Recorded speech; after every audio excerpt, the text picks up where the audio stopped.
Before I let you go, I have one last question. I'm known as the voice of Dominican boxing. That's my tag. But I interview everybody, but I'm known as the voice of Dominican boxing. Dominican boxing has recently been on the rise, whether it be Elvis Rodriguez, Carlos Adames, Hector Luis Garcia, Michelle Rivera, Edwin de los Santos.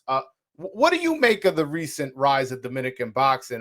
Back in, when you were covering, the only one that was really anyone significant was Joan Guzman, who was a terrific fighter, but didn't quite live up to his potential as much as he could.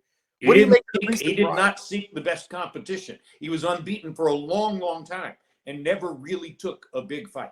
I don't know if it didn't take or the other fighters didn't want it. I'm not so sure it was the other fighters that didn't want it. You could be But right. yeah, he wasn't a big draw, and he was very, very skilled, and I think it was more that. But what do you make of the recent rise of Dominican boxing? And do you have a favorite, Elvis Rodriguez or Adames or Hector Luis Garcia or any of these guys? I like Adames. He's the one that I've seen. I think he's very good. And usually when you're getting a crop, you're getting a number of fighters who are good. They're stimulating each other. They're getting each other to rise to higher and higher levels because there's a competitive environment. I don't know. Is there one gym or one trainer who's fueling all of this, or are there several of them? Well, if you want to get into why they got so much better, there was a Cuban Olympic coach that is now coaching the Dominican Olympic team. He started off with the Junior Olympics, and recently, as of 2020, he started off with the adult now. So, or the crop of guys coming up now, when they were on the Junior Olympic team, he was coaching them, and now he's up.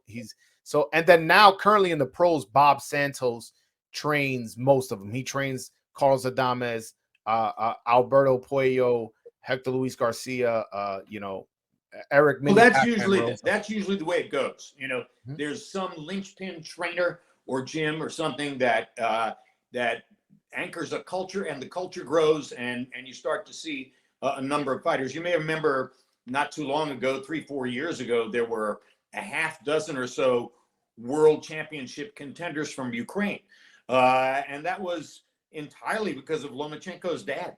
Lomachenko's dad was the Olympic team coach. He's an unbelievably brilliant technical trainer. He teaches craft at a level that very few people in the history of the sport have ever been able to teach it. You've seen that from Vasily Lomachenko, and you've seen that from several other fighters whom he trained on their Olympic team, and that's usually what it takes. It's like when Emmanuel was running Kronk Gym in Detroit, there were a half dozen world champions in that gym. It was all because of Emmanuel. Trainers are the key to success in the sport.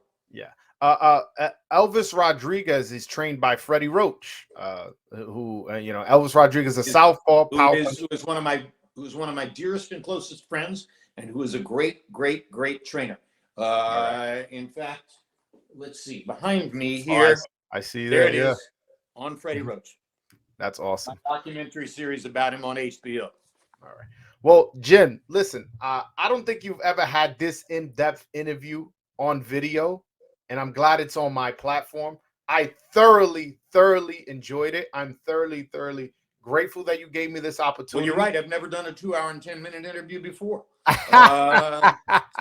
So it's been great. I've been very entertained by it all. I hope you enjoy yourself, and maybe down the line, it won't be as long since I already got your biographical information. Joelle Bar, the voice of Dominican boxing.